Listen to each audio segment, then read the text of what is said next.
Well, I don't know about you, Tamsen, but I feel like you get PMS, right? Then you get perimenopause, and then you get menopause. You know, PMS, and then you're irrelevant.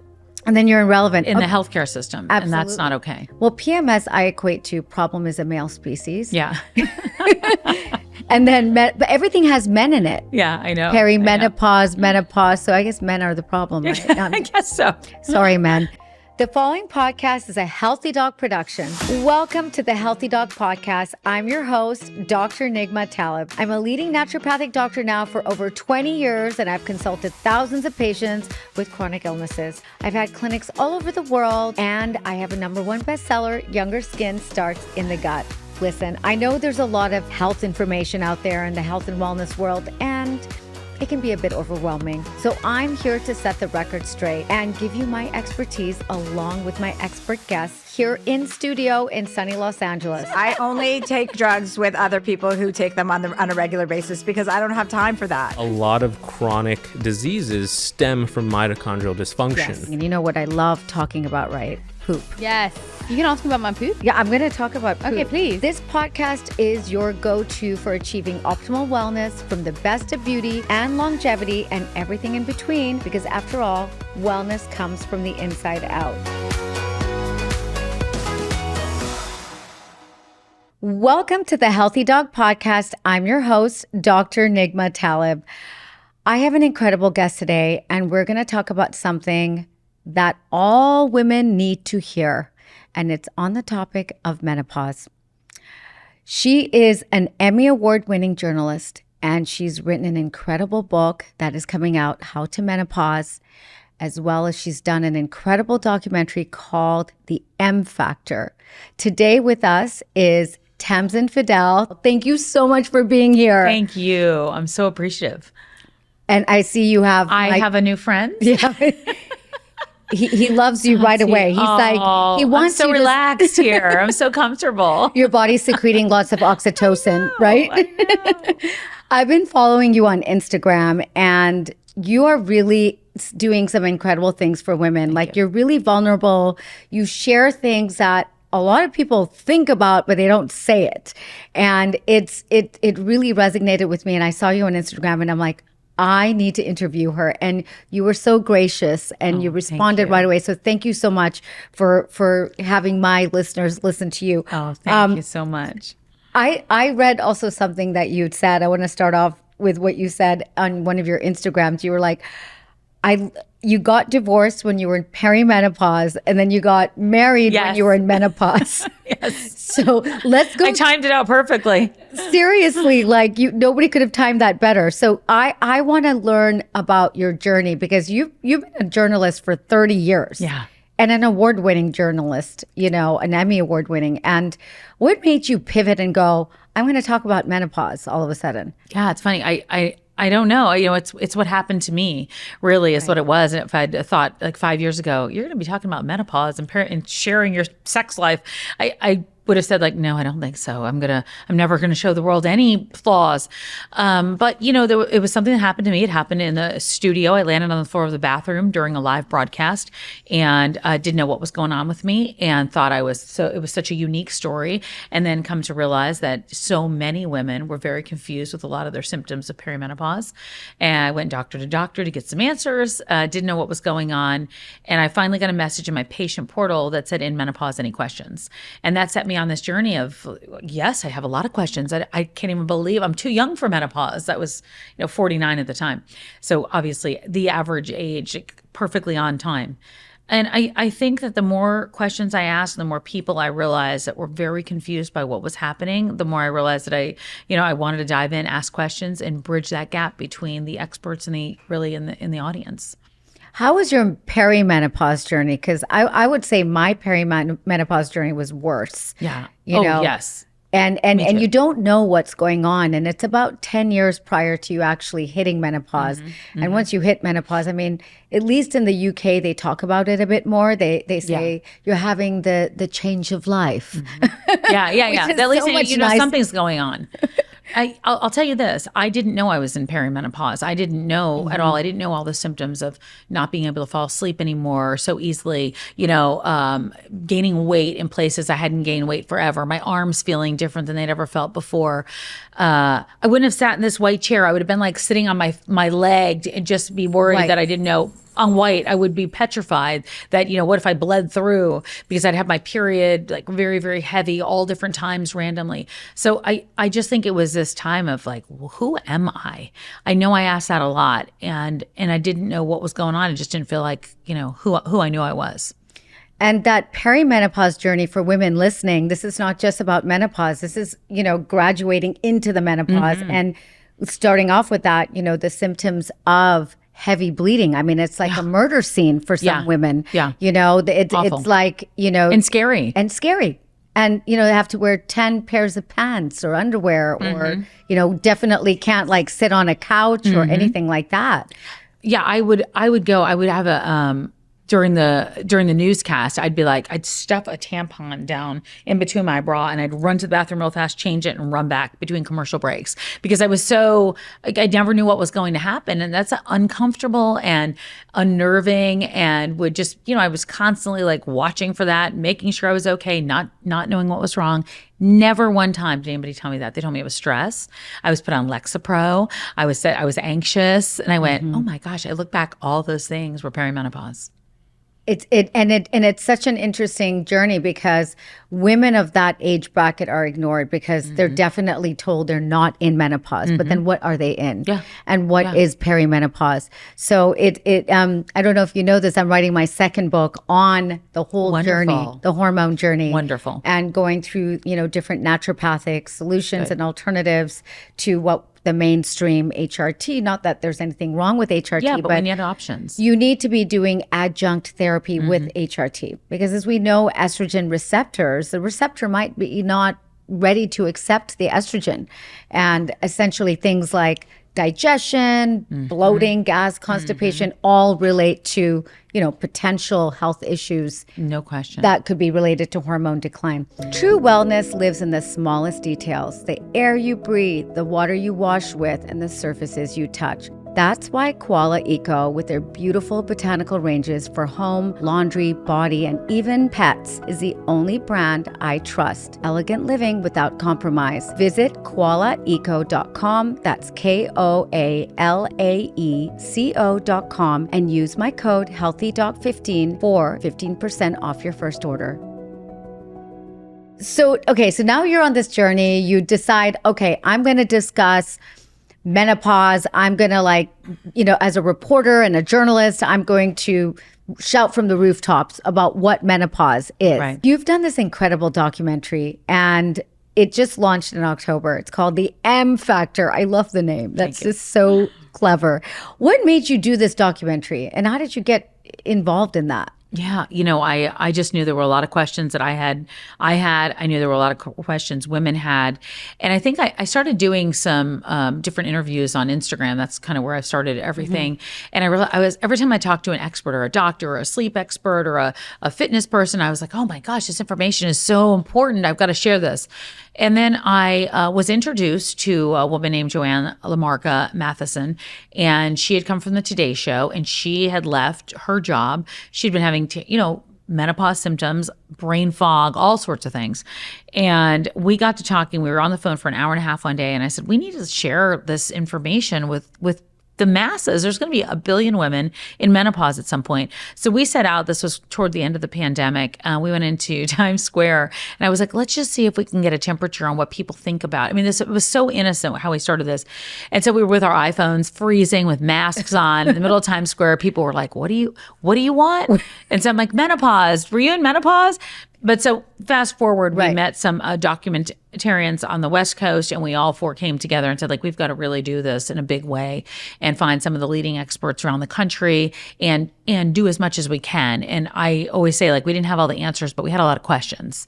And so that's what the documentary was for, so we could listen to the information and ask questions from there, because everybody's story is going to be different. We're not going to have everybody's story in that, but at least we can start having some of the basis of how we got here and where we need to be and what women need to know about at this stage. What was the most surprising thing to you when you were interviewing all those people? Well, I think a few things. I think what continues to surprise me, even after researching it and understanding it, is how we have such little information about where we are and what doctors don't know and have not learned in school.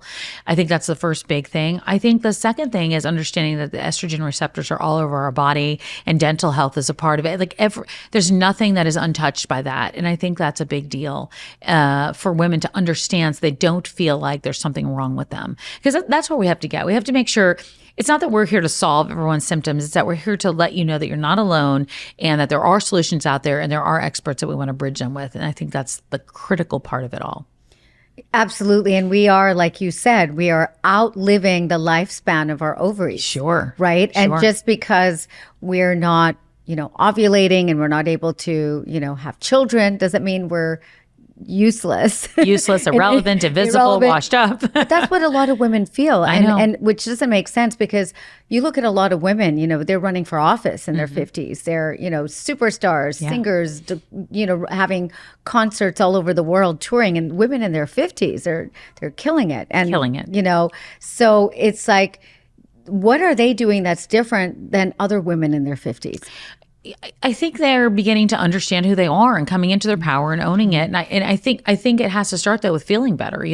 I do think that that's what we did with the book is make sure that it starts in the doctor's office, but then provides women solutions so they understand what's going on and moves into mindset. And it's a great question because I use a lot of those examples so women know that there is not just hope, but there are real concrete examples of women doing incredible things. And I think some of the ways that they get there is the fact that they realize that we have a finite amount of time left, right? We just do. We want to make the most of it. And that age does not have to be a barrier. And we see women doing things in their 80s and 90s. Like I'm blown away sometimes by some of the things I see. And it's because they're taking care of their life in a 360 manner. It's not just hormones. It's not just exercise. It's not just nutrition. It's all of those things together. And I think it's also taking a little bit of time to understand that you have to come first right now. Absolutely. I mean, we look at whales and elephants.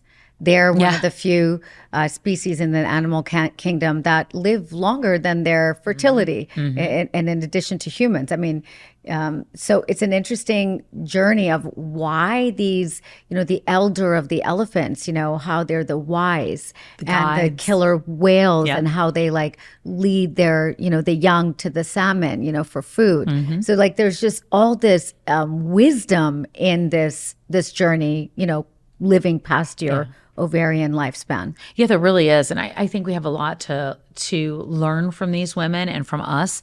And then I think we have a lot to work to do in terms of rewriting that narrative, because I don't see, even in the media, even in TV shows and movies, we're just starting to scratch the surface, on exactly what it is that we need to pay attention to, because these women are wiser. They've got a lot of power. They've got a lot to offer and a lot to teach that generation. There's some cultures that see that and believe that, but ours has not been one of them for a very long time, sadly. I'm just curious from your perspective, because you're a journalist and you're really good about, interviewing and getting things out of people. What are your thoughts around why do you think that is? I mean, I have some ideas. Why do you think that this has been concealed about women? Menopause has been concealed? Look, I think that menopause is so tied up in age and irrelevance and a lot of shame that comes along with it. I think that, centuries ago, it was hysteria is what it really was considered. I think that it's been hidden for a long time because I think that women were taught to kind of suck it up and not show any kind of weakness. And if we did, we weren't going to be able to do what men do. But the truth is, men go through their own things. We just don't talk about them very much. And so I think that's part of the reason. I think it's also that we don't have a lot of answers. And so we feel very confused by it and we don't have anyone to talk to. I mean, think about it. You don't want to talk to your girlfriends about it necessarily because you're not sure exactly what's going on. So you go to a doctor to see what's going on. And your doctor says that you're stressed out and you should try to relax a little bit, or this is the stage in life that everyone goes through. And you go back home and who do you want to share that with? Who do you want to share that you're the problem? And so I think that that's my thoughts on it. What are yours? Because yours will come much more from a medical point. I agree with you. I think that's and I think it's the patriarchy, it's that whole, men don't, of course men go through, sort of midlife crisis and also hormonal decline. We go through every single hormonal decline. A lot of women don't even know they have testosterone. I know. I was shocked by that too, actually. I was shocked by that too. That is something very shocking I see in the general public. Yeah. And testosterone is needed for, as you know, bone, health, mental clarity, muscle formation. And muscle formation and, keeping your muscle is what is going to determine how healthy you actually are. Yeah. And that lack of testosterone, the women don't even know they have. And then we also have lack of progesterone and lack of estrogen.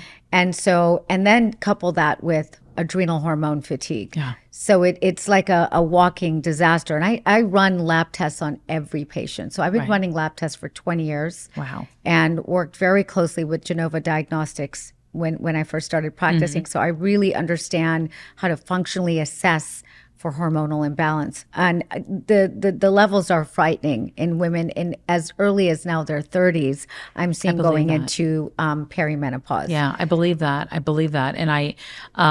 And so that's why I think that there's no too young of an age to have this conversation. And that's why I think this transition should be all the way across. It shouldn't be segmented out like it is right now. It is it's segmented out like, reproductive years. Okay. And now all the rest of that we've never paid attention to. I've built my entire clinical philosophy and even wrote a book called Younger Skin Starts in the Gut around one simple truth. If your gut isn't optimal, nothing else works. Genova Diagnostics GI Effects test is the gold standard in functional stool testing, mapping your microbiome, digestion, inflammation, and nutrient absorption with clinical precision. It's a crappy job, but someone has to do it, and no one does it better than Genova. Visit genovaconnect.com and use my code HEALTHYDOC15 for 15% off your first stool test. Well, I don't know about you, Tamsen, but I feel like you get PMS, right? Then you get perimenopause, and then you get menopause. PMS, and then you're irrelevant. And then you're irrelevant in the healthcare system. Absolutely. And that's not okay. Well, PMS I equate to problem is a male species. Yeah. And then, but everything has men in it. Yeah, I know. Perimenopause, menopause. So I guess men are the problem. Right? I guess so. Sorry, men. But they're the through line. It's I also want to change that name. I wish we could change that name. I don't like that name, menopause. I know. We got it, and it's been stuck, and it has such a not stigma. great connotation. I'm hoping it changes as we, we're just really started talking about it. So imagine in 5 years what it could represent, and so that's what I'm hopeful for. That is what I'm hoping my next book is going to do, is Good. sort of create like a movement for women that are going through what the current term is menopause. And also like the fact of the definition of menopause. I wanted to hear your thoughts on this, because as a doctor, as a naturopathic doctor running lab tests and following women, and I'm not sure that I agree with the definition, because it is all over the place. For the first time you hit menopause and you have 1 year of no menstrual periods, there is going to be some spotting in between. Obviously, which scares everybody. And sends them right to their gynecologist, freaking out. And it's very common. And so we have to also alter the definition and give women parameters around safety. Okay, well, when do you really need to worry? And what tests do you need to do? Almost giving them like a roadmap, just like you've given a map to go somewhere back in the day before we had GPS, where we had to pull up the good old map. We need that for menopause. I'm surprised we don't have that like as a baseline in there. I mean, we have the baselines for mammograms. We have a baseline for a lot of different things in our lives, and we don't have it for that. And I would love to see that. And I think, obviously that's something that would have to change on a much larger scale and take somebody a lot smarter than me. But if I knew that at 35 or at 37 or at 38, I should start looking for some changes. Here's your 10 things you should look for. That would have made it a really different conversation for me. It would have made me feel different. It would have made me know exactly what doctor to go to. I mean, when I landed on the floor in the studio, I went to my GP first. I went to general practitioner, and I was like, I don't know what's going on. And then stress was the answer there. Then I talked to my therapist. I didn't think about going to my OBGYN immediately, because I had no idea that's what it was wrapped up in. Did he put you on an antidepressant right I was on Lexapro. I was put on Lexapro, that's right. 10 milligrams of Lexapro. Yeah. Wow. Yeah. And I still had all the symptoms. I mean, I'm sure I was a little more relaxed, but I had all the symptoms of everything else. You were relaxed. It didn't stop anything else. So when you did the documentary, what else were you interviewed a bunch of doctors and scientists. Can you talk a bit more about those people that you interviewed? Because they were fascinating. Oh, yeah. Dr. Wen, incredible researcher and somebody who's really focused on making sure that we're teaching this in medical school. And that's really what she does, is make sure that the students understand this and learn, what other doctors have not. Dr. Lisa Mosconi, neuroscientist, who's just really, really love brilliant. her. Yeah, she's wonderful. And she really, I think, help me understand that was a really important part of this, that mindset and understanding your brain and understanding what's factually going on there and understanding we still have a lot more questions. But she just puts it in such a great way and then says, we come back up on the other side where we can kind of see that happiness. We see older women like, I don't have anything. I don't have a care in the world. And you go, how did that happen from being so unhappy for quite a long time? Right. So I think that she presents it in such a beautiful way. And so I'm always excited when she says, I've got new research. And I'm like, what is it now? Because there's so much that we don't know. Dr. Sharon Malone, brilliant again. She is just has such a way with putting very technical terms and difficult information into she makes it very, very clear, and also explains to women contraindications. So whether or not they can or can't do hormone therapy, and if they can't, what the other options might be. And so I think it's important. Dr. Mary Claire Haver, Dr. Kelly Casperson, who is, talking about testosterone all the time. And I'm working with her on a couple of different initiatives with an organization to try to get the black box label removed from estrogen products. So there's a lot of really, I felt very lucky that everybody said yes. And I could have interviewed 50 more people, because I think there's a lot we still have to talk about. Well, you did a great job with that Thank documentary, and every single woman listening, watching this podcast, go and watch the documentary. It was incredible. Thank you so much.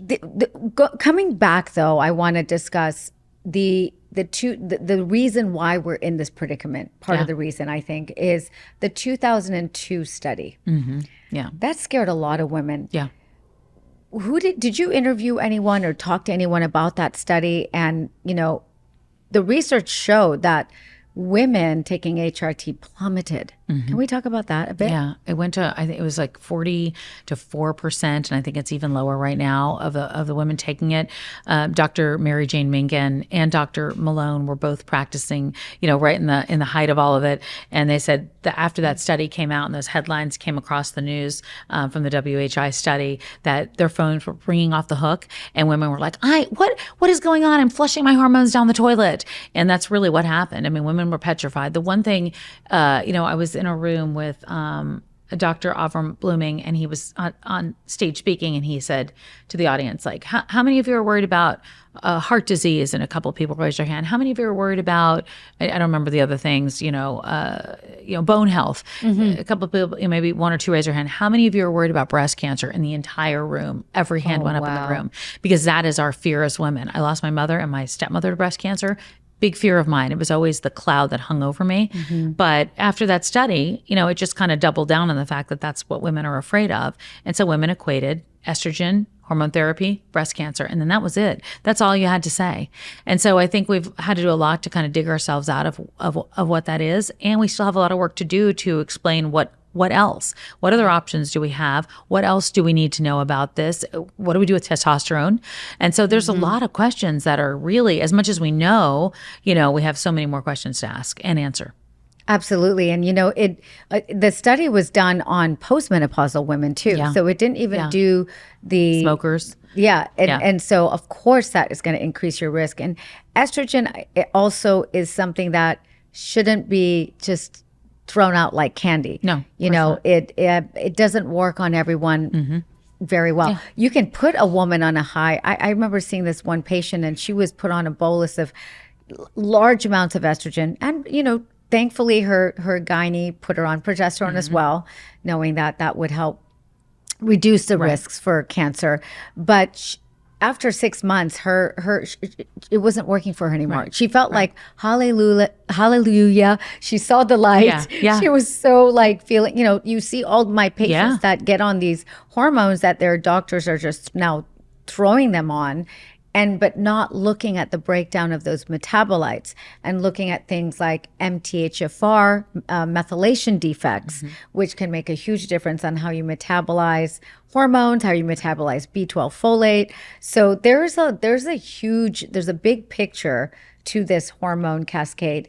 But I think starting the conversation the way you have with the M Factor and also your book, How to Menopause, because I think that what you put in your book, like what I've read, I haven't received the hard copy yet, but it's so beautiful. I haven't either. I can't wait. I'm like, I want to take this and read it. Oh, it's just a cover. Oh, I love it. You'll get one. We're in Hollywood. We do those kind of things. It's perfect. I can't wait. It's coming out in March, and it's on my to-do list to read. Thank you. It's something.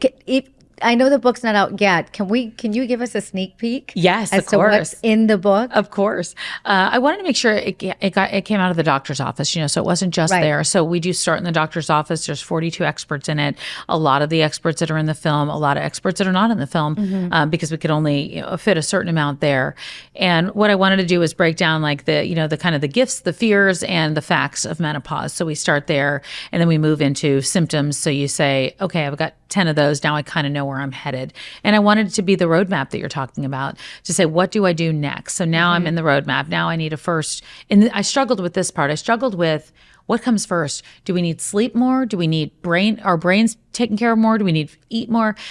Sleep really felt like the big one for me. So I did the hormonal, non-hormonal options, then moved into sleep, because I felt like if you don't sleep, all bets are off on everything else. You can't even remember to go to the doctor, right? And so, so that was important to move into that area, and then talk about sleep and sex and relationships then, because I think that all of those kind of get wrapped up in this area. And then I moved into more of the lifestyle changes. I wanted people to end though on a note where they felt really inspired and not like, oh gosh, I've got to do all this and then maybe I'll feel better. I wanted them to have some good examples of what happens, in all of this, and that there's hope and that there's reassurance, and that it doesn't end with just taking a bunch of pills. You have to keep up on this journey. As you say, you've got to know what these levels are. You've got to know what things are doing to you. You've got to know what else you can do to feel better and fill in a lot of the gaps that we have right now.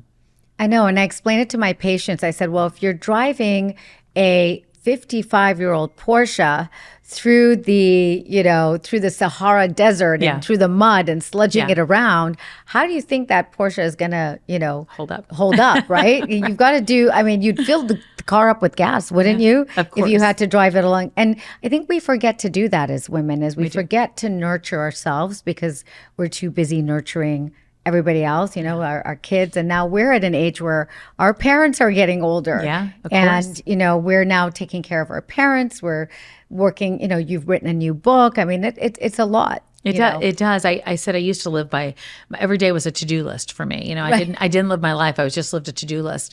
And so I'm trying to learn how to do the to-do list, make sure most of it gets accomplished, but also, put myself on it as well. And I never did that before. I was always like, I'll sleep later, I'll work out later, I'll de-stress later. And later never came, and later is now. I want to share something that could literally slow down how you age, inside and out. Let's talk about hyperbaric oxygen therapy, or HBOT. You've probably heard of it being used for athletes or wound healing, but what you may not know is the latest research is showing powerful benefits for cellular regeneration, brain health, and even reversing some biological markers of aging. Hyperbaric chamber works where you breathe in oxygen at higher than normal pressure. This process stimulates your tissues with oxygen and beyond what your body can normally get in. That extra oxygen jumpstarts your cells, helps natural repair processes, reduces inflammation, and boosts collagen production. It even stimulates the growth of new blood vessels. Studies have shown improvements in telomere length, which are kind of like protective caps on your DNA that shorten as you age. Longer telomeres, that's linked to healthier aging.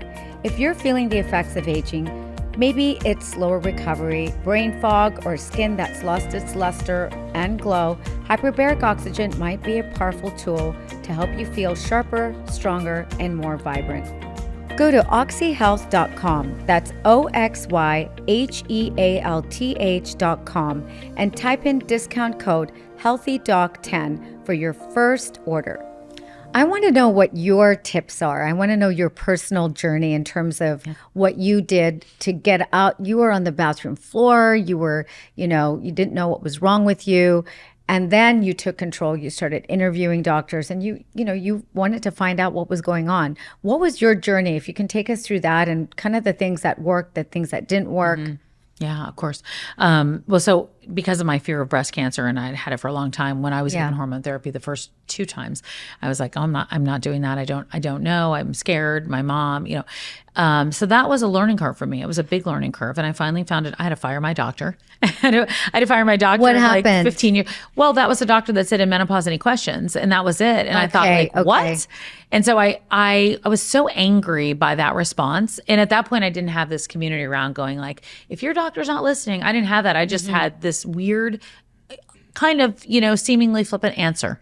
And so I went looking for other doctors. And it was around the same time I started interviewing people. And I was just doing it like on Facebook or wherever and Instagram.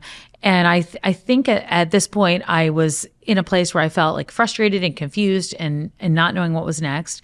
And then once I found the doctor that, really explained to me hormones and let me understand that I could do hormones, even though my mother had breast cancer, I finally wound up doing that and feeling better, but I really had to make big lifestyle changes. Like I wasn't doing any of the right things. I was up till 3:00 in the morning watching Netflix. I was, because I couldn't sleep. I was stressed out because I was gaining weight. I was at work. It was very, very difficult. I had a ridiculous brain fog at work where I had lost a lot of confidence. So I had made some real lifestyle changes to get to the next place. I had to focus on that. And that was hard for me to focus on myself. I felt almost guilty. Wow. Yeah. And did you take any supplements? Yep, I did and do. Magnesium's a huge one for me. Fiber is a huge one. I really wound up needing it. I thought, I don't need fiber. That's for old people. And I was like, oh, I need fiber. And so, and then I do a lot of greens in the morning. So I do this shake I call the Hot Girl Menopause Smoothie, just because I dump a bunch that down? Yes. Yeah, of course. I mean, it changes all the time, but the one that I have is got heavy plant-based protein is where I start. Greens, almond milk, just to kind of, with just almonds and water. I do a little bit of vitamin D drops in it just because it's easier than, I'm not a big pill person. Like I'd rather have powders and stuff. So that's what I do for the most part. I do chia seeds, maca powder and blueberries and ice. And that's what I do. I did see your Hot Girls Menopause Smoothie. Yeah. Oh gosh. So, is that in the book? Yes, it is. It is. Yeah, oh my I have a bunch of recipes in there too. Oh, for I fun. love that. I love that. It's amazing. I feel like that helped me kind of get out of the rut of how do I get enough protein? How do I get enough of this? Because I also am not the person that's going to sit there all day long and cook 5 meals a day to like figure out how to get I know myself well enough. Sleep was another big one I focused on. And so I do try to go to bed around the same time and get up at the same time. Never did that before. Got outside first thing in the morning. And then I reworked my workout a bit when, Gen X was eat as few calories as possible, eat as little fat as possible, and get on the Stairmaster and just sweat around it in a big pile of sweat. That's all I did. I was like, burn off the calories. And now I've changed that. Like I'm in the weight room more than I am anywhere else. I do yoga and Pilates, and those are my kind of more for my brain health, I think, or just to chill out a little bit. And I walk a ton. So I've changed up a lot of things if I look back to where I was 5 years ago. And it's a really interesting journey when we're in our 50s. We care less about things. Yeah. We don't sweat the small stuff anymore. Very different. Because we've been through so much, and so it's a very empowering time. And I think this is a very empowering time for women in general. I do too. And I don't think I've ever had such a community of women that I could say, wow, like I really can. I came here, met you in person the first time and feel very connected already and feel like I'm probably going to be texting you in, a week or say something. So I don't think I've ever felt like that before. I don't know about you, but I think that community aspect is really energizing to me. And I really understand how important community is. And my dad turns 85 this year. And I was like, I don't know if his community is big enough. So now my mission for next year is to help my dad with his community, which I'm sure he doesn't want any help. But I was like, I have to help him now. He needs community. But I think it's really important. What a wonderful daughter. That's such a wonderful thing. We'll see how much he appreciates that.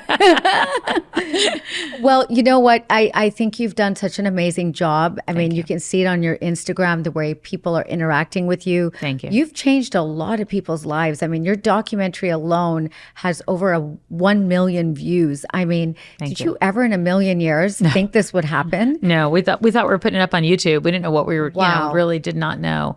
And so every once in a while when I'm making a big plan, I'm like, this is the plan. I go, hey, you did something with no plan and it worked out, and I couldn't have imagined. But I have to say this, it was the women that made this successful. And it's been unbelievable. We launched it October 17th on PBS, and women reached out and said like, hey, can I take it and show it in my community? And we said, yes. And so that's what we did. And we wound up having to hire a whole team of people to help us get this out fast enough to these women. And so it's been seen in over 340 cities and 34 countries now. Yeah, we had a viewing, we've had viewings like Singapore and New Zealand, but the women gather the communities, put panels of doctors together, put experts together. They get gift bags, they get venues, they get theater. It's unbelievable because they want conversation. And that's what this has done. And that's what I think it's been more important than anything else. And you had the strength and ability to do something like this. It's a game changer, and we can't thank you enough. All the women watching this should watch and read your book. Thanks. And before we head off, though, Tell me. I wanted to ask you a question. I have Yeah, a of couple of course. questions to ask you. Number one, what is your love language? My love language. Oh. My husband's I know your husband's in the audience be like here. jewelry. No, it's not. That's not what it is, though. I think it is food. Is that okay? Okay, so it's Meal, sitting down, time acts of together. service, Yeah, time, quality time Yeah, is one. time. Okay. A meal. Oh. Like I like that. I like sitting around and having a meal and Quality talking. time. Yeah, So I yours love is it. quality. Do I you did like it to last night, so it's on the top of my Okay. mind. Well, do you like to be cuddled and touched? Oh, 'Cause there's I like to be cuddled. But when I'm ready to go to sleep, I don't want to be touched anymore. maybe that's at wrong. all. I don't want to Access- be touched. I don't want to nothing. Okay, Yeah. okay. Uh-huh. You're like your Yes. individual. This is my side. That's my side. 100%. I'm with you. What about acts of service? Somebody doing something for you. Oh yeah, I'm more. I always feel better doing something for somebody else versus having it done for me. I always feel like, oh, I don't know. You seem like that type. Yeah, that's so I always do. giving. But yes, I do. I mean, acts of service are wonderful. I think that's changed a lot for me over the years too. Like those things are really touching. They touch me in a different way than they ever used to. I pay more attention to them. I think your love language changes as you're going into the hormone decline. Oh, And then totally. back into the hormone What is yours? replenishment. Well, mine is acts of service Okay. and quality time. Yeah, for sure. Quality time. I'm like food. It's amazing the amount of people I ask, and gifts is one of the big things for them. Yeah. Oh, really? it's not No. for me so much. I don't think it is for me. But 10 years ago it was probably. That's 10 what years ago I would have been like a big diamond. So, but not anymore. So Tamsen, Yes. I'm going to give you a gift today. Okay. And it's a gift of health, and it's probably something nobody's ever given you in your entire life. So it is a stool test. Oh, wow. Okay. That could be my new love language. It could be your new love language. And, it really is, it's the gift of health, because we know that most of your gut microbiome and your immune Yep. system and how your hormones metabolize are at the level of your I gut. love that. So I I'm really gi- love that. I knew you would love. See, our love language. My husband's gifts are changes. never going to compare again. Forget diamonds are a girl's best friend. A stool kit is a girl's best friend. This is a way to go. And it's 3 days. So you basically, it comes in a nice kit with little boats. Oh, wow. Okay. I'm your girl. I really am. Yeah. I really am. And Thank you. after you do the test, I'm Yeah. going to have a consultation with you and Okay. go over I love what this. exactly is going on in your gut, because once you improve your gut health, you improve your hormone health. See, you're changing lives. That's why I'm writing this second book, because I can't was wait. so the whole hormone journey was so difficult for me. Well, anything I can do to help you, I will. Oh, you're so Yeah, kind. I mean I it. see. I love this womanhood and Yeah. the sisterhood. We have to. I think that's the key here from your book and your documentary. I think in my book is just trying to bring and build communities of women that we can bridge the science behind what's happening to us and how we can live an optimal, long, healthy life. I could not agree more.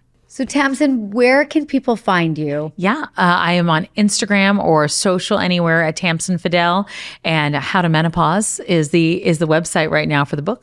I'm so excited for the book. All of you guys, March 2025, How to Menopause. Go and get your book cover. Go and get your book now. And all you men, this is something you should buy your ladies. Yeah. For their birthdays, for their menopause calendar. Whoever's going through menopause, they should be getting this book. And they should read it. Yes.